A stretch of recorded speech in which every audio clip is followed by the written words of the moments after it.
Só de lembrar já me dá uma gastura. Oi, eu sou a Ana, sejam bem-vindos a mais um vídeo no canal e como vocês podem perceber por conta do chapéu, hoje eu vou indicar alguns livros pra vocês lerem no mês do Halloween. Primeiro ano que eu comemoro de fato o Halloween, que eu compro um chapéu pra me fantasiar de bruxa. E, consequentemente, é o primeiro ano que eu de fato escolho livros pra ler durante o mês de Halloween. E eu achei isso muito legal porque faz eu sair da zona de conforto. Mas eu sou um pouquinho medrosa, então eu não cheguei a ler coisa muito pesada ainda. Os livros que eu li até agora tem essa tensão que deixa a gente ansioso pra saber se o que vai acontecer é sobrenatural ou não, se é do humano. Eu acho que são livros pra todos os gostos. Tem thriller, tem suspense, tem horror e que muita gente pode gostar. O primeiro livro que eu selecionei foi Frankenstein, da Mary Shelley. Eu li em abril. Eu me arrependo muito de não ter lido agora em outubro, porque esse livro tem uma ambientação que deixa a gente tenso com o que vai acontecer.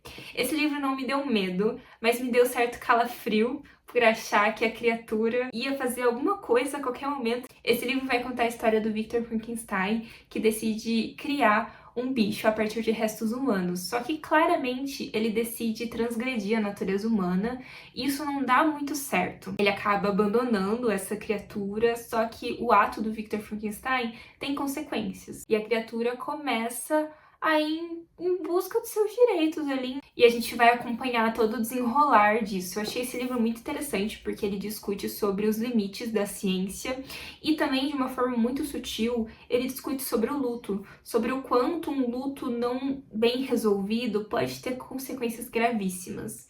E eu achei isso muito surpreendente porque eu realmente não esperava ver essa questão do luto num livro clássico que é considerado aí do terror. Em algum momento da narrativa, eu, inclusive, fiquei com dó da criatura, porque ela não pediu pra ser criada e foi tratada como um lixo, foi abandonada. E querendo ou não, eu fiquei um pouquinho com aquele sentimento de: será que a criatura vai ter um final feliz? Será que ela merece? Será que o Victor, que criou a criatura, merece um final feliz? Ou ele merece as consequências dos atos dele? Não sei. Outro livro que eu vou indicar, eu também considero um clássico, que é Psicose, do Robert Bloch. Esse foi o livro que inspirou o filme Psicose e a série Bates Motel. Eu conheci o livro por conta da série Bates Motel, que é uma das minhas favoritas. Tem uma construção psicológica do personagem interessantíssima. E a história real que inspirou Psicose foi a do Ed Gein. Então é uma inspiração atrás da outra, né? E eu gostei demais. Ele vai contar a história do Norman Bates, que vive com a sua mãe. Só que a gente percebe que algumas coisas estranhas acontecem referente à relação que o Norman Bates tem com ela. E aí a gente fica pensando sobre os limites do que é real ou não. Eu li o livro já sabendo de toda a reviravolta, porque eu assisti Bates Motel. Eu já sabia as questões do Norman, as questões da Norma, que é a mãe. Por isso eu não fiquei tão surpresa com o livro, mas mesmo assim eu fiquei muito tensa. Eu acho que o livro tem uma tensão acerca dele, e essa edição da Dark Side tá belíssima. Tem algumas ilustrações do filme, ilustrações não, imagens do filme. Ah, a cena clássica do banheiro. Saindo dos clássicos e indo pra América Latina, eu li Nossa Parte de Noite, da Mariana Enriques. Essa daqui é uma edição da Intrínseca, mas a capa comercial é essa aqui. E esse foi um livro que me surpreendeu, porque quando eu finalizei, eu não curti o livro, mas quanto mais eu pensava nele, mais eu gostava e mais entendia toda a história. É um livro grosso, então eu acho que demanda a gente matutar tudo o que acontece nele. Esse foi um dos primeiros livros que me deixou apreensiva e me deixou com medo de fato. Isso porque vai contar a história de um pai e de um filho. O pai tenta proteger o filho, que se chama Gaspar, do seu destino familiar. Isso porque eles estão envolvidos em seitas, em ocultismo, então umas coisas estranhas referentes a isso acontecem, alguns rituais macabros que me deixou bem receosa. E a gente acompanha toda a trajetória dos dois nesse livro. Eles tentam atravessar a fronteira da Argentina com o Brasil para salvar o Gaspar desse destino, e eu achei isso muito interessante, ao mesmo tempo em que também tem um panorama da ditadura militar argentina, que não é tão desenvolvido aqui, mas que tem alguns traços e algumas nuances que a gente consegue perceber. Com certeza preciso reler o livro, porque eu li, sei lá, em 2020. Tem muita coisa que eu quero notar e sentir esse calafrio novamente. Inclusive, tem um post-it aqui que tá escrito "Ai, que medo". Nossa, ainda bem que eu coloquei esse post-it, porque é muito bom relembrar o que eu senti na história depois de um tempo. A minha próxima indicação é um Ame ou Odeie, e eu tô falando de Nunca Minta, da Freida McFadden. Esse aqui foi meu primeiro contato com a autora, que escreveu A Empregada, um fenômeno por aí, mas eu nunca li mais nada dela, além de Nunca Minta, e eu adorei esse livro aqui. Esse é um livro de entretenimento, sabe? Não é um livro que você se aprofunda tanto, mas é uma boa opção para quem quer ler algo rápido, sem pensar, mas que quer sentir alguma coisa, porque o livro tem uma tensão que me deixou muito presa na história. Esse livro vai contar a história da doutora Adrienne Hale. Ela é psiquiatra e autora best-seller, e após o lançamento do segundo livro dela, chamado A Anatomia do Medo, ela desaparece e não sabem o que aconteceu com ela.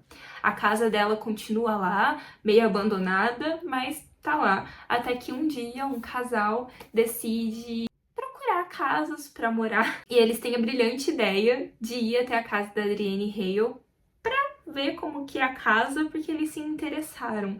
Só que, claro, como um bom clichê de suspense, eles ficam presos nessa casa após uma grande nevasca e coisas bizarras começam a acontecer. Eu acho que o fato dos personagens ficarem presos numa casa e coisas bizarras acontecerem, e aí eles vão descobrindo coisas da Adrienne, porque ela era psiquiatra, então ela tem um monte de coisa gravada, isso criou uma tensão que funcionou muito bem pra mim. Não é o melhor thriller, não é o melhor suspense que eu li, mas de longe foi um suspense que me deixou muito entretida e que eu fiquei sem dormir de fato porque eu queria finalizar o livro e saber o que ia acontecer. É uma boa escolha, principalmente se você é medrosa, assim como eu, ou se você tá começando no suspense também, tem muita possibilidade de você gostar. Os outros dois livros que eu tenho pra indicar, eu ainda não finalizei, eu tô lendo nesse exato momento, mas eu tô gostando e eu achei justíssimo indicar aqui pra vocês. O primeiro livro é um clássico super conhecido, que todo mundo falou, você precisa ler, você vai gostar, eu gostei desse conto, odiei esse. E eu tô falando de Histórias Extraordinárias, do Edgar Allan Poe.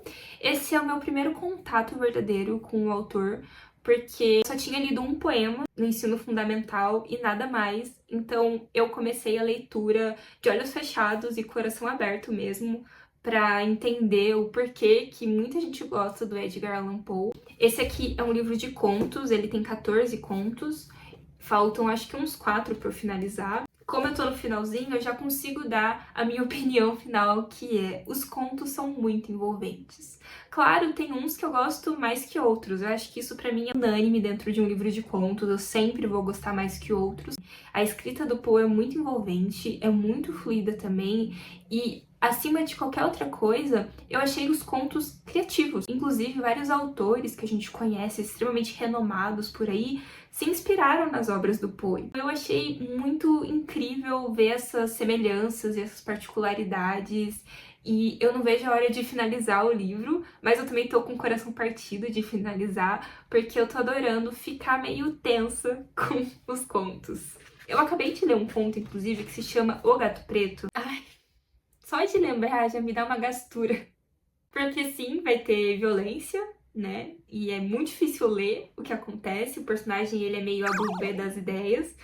Mas é muito envolvente. E eu lia e não acreditava o que estava acontecendo. E daí eu ficava, meu Deus, eu preciso ler mais pra saber o que vai acontecer com esse cara que tá maluco. Não chega a ser sobrenatural, mas tem alguns detalhes inseridos que faz a gente duvidar. Os contos que eu mais gostei até agora: Queda da Casa de Usher, Os Assassinatos na Rua Morgue. Eu gostei desse, fiquei chocada. Enterrado Vivo. Eu também fiquei muito agoniada, mas é muito interessante. Tem esse lado cômico e trágico. E O Gato Preto. E o último livro eu comecei no Kindle, que se chama O Anel dos Lowenskold, da Selma Lagerlöf. Ela foi a primeira mulher que ganhou o Nobel. Tava parado no meu Kindle há um tempo, eu tinha vontade de ler esse livro, eu falei, eu acho que é agora, porque eu tava precisando de uma história assim, que também não é muito densa, que é rápida e que envolve. Inclusive, na sinopse, ele fala, esse livro tem uma poética de Edgar Allan Poe. Eu tô muito nessa vibe, né? Esse livro também me lembrou muito O Senhor dos Anéis de Tolkien. São histórias extremamente diferentes, mas me lembrou porque envolve um anel roubado. O general Lowenskold morre, enterram ele com um anel e uma pessoa decide roubar esse anel. Só que a partir desse roubo, várias coisas bizarras começam a acontecer. E esse anel, ele é tipo um fantasma que quem tá com a posse dele só recebe desgraça na sua vida. E isso fica claro desde o começo do livro, porque logo quando o anel é roubado, acontece uma cena que a gente fica, meu Deus, só vai acontecer desgraça a partir disso. E eu adorei a criação da narrativa, a criação do ambiente da autora. E o livro não tem cenas que dão medo, mas a escrita dela faz com que a gente fique meio... Ai, meu Deus do céu, qual vai ser a próxima desgraça que vai acontecer? Como que a vida da próxima vítima vai ser arruinada?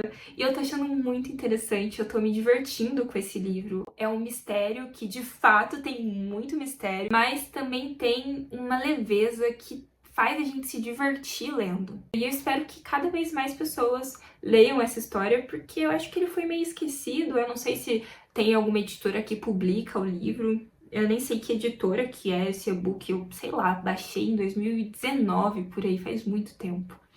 Mas fica a recomendação porque você com certeza vai encontrar ele por aí. E essas foram as indicações de hoje, 6 indicações diversificadas, e espero que vocês tenham gostado. Comentem aqui embaixo se você já leu algum desses livros ou se você tem alguma outra indicação para me dar pro ano que vem ou para em breve. E até o próximo vídeo. Tchau, tchau!